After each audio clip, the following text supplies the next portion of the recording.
Hi there, it's Chrissy from Total Fluency and it's the end of week 10. So this week I'd like to start just by having a look at my quiz score again. You'll remember that last week my quiz score identified that I was beginning to have some problems with the recall of some of the words that I've learned, some of the fluency units. So although I'm on target for my acquisition of fluency units, I haven't actually acquired as many fluency units as I would like. Fortunately for me, I'm using the Total Fluency app, which has been able to identify the group of fluency units which is causing me trouble. And Bruce and I have been spending some time in our lessons this week breaking those words down in a little bit more detail, understanding the patterns that make them up, and most importantly, coming up with some awesomely funny links to help me remember them. And the great thing is, it's already beginning to have an effect. As you can see, my quiz score is already back up at 83%, and I've now accumulated 1,450 fluency units, and that's completed in 35 hours of study. And of course, I'm going to be keeping a close eye on my quiz scores over the next few weeks just to make sure I don't have any future problems with that same group of words. So as this video sequence was really intended to demonstrate to you guys the awesome power of accelerated learning, what I wanted to do for you this week was take a reading test for A1, and I'm going to use the reading assessment on lingua.com.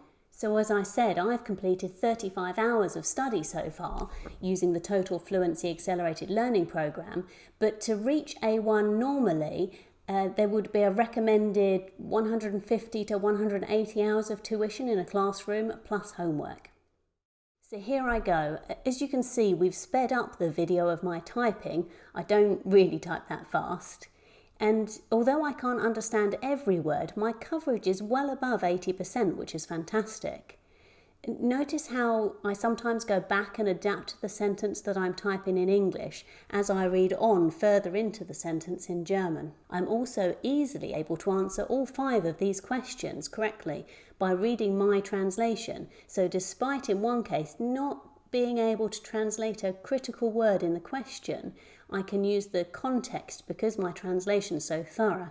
So that's a 100% score at A1 after just 35 hours. So finally, my tip for you this week. So this week I want to talk to you about grammar as a tip. Many students focus too heavily on grammar too soon in their learning program. But as you can see, over the last 10 weeks, you're actually able to communicate quite clearly with very little grammar in those early stages. We always recommend splitting your language program into 3 parts. So part 1 will be heavily focused on vocab and growing your vocabulary. Part 2 would be where you put the grammar in, where you really start focusing on the grammar of a language, and part 3 is always about fluency. And when you start working on the grammar part of your language program, make sure that you make it relevant because you've got to keep it interesting. Okay? So make sure firstly that you completely avoid those grammar books. Those books are designed for reference purposes and they are great reference tools, but they are not learning tools, so avoid those grammar books. Instead, we recommend reading with a friend or with a tutor, so you can use subtitles from a movie or perhaps a book that you're enjoying or any of those online reading resources that you can find. But the trick is to stop every time you see something unexpected, whether it's a word order or perhaps a word that's spelt strangely, not the way you were expecting. This way you see the grammatical constructs in context and you also see the most common grammatical constructs most often. So that's all for this week. I'll see you next week.